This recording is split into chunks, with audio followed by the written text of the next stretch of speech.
We finished up, me and the guys, it's Alfredo.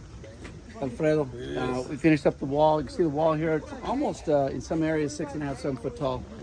The rock underneath here, steps, separate level, 2 levels.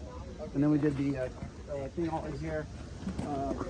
All the way up to here. The cliff rock came all the way across here. Get your weeper holes all in this. Going all back there. But this is all done. We started, what concrete come? 12?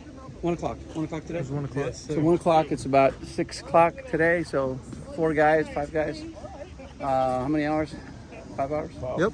About 5 hours actually doing it. We had 2 trucks. Got most of this done. Tomorrow we'll come in, go over that. They might do a cave. I don't know. If not, it's okay. We're going to do a bench.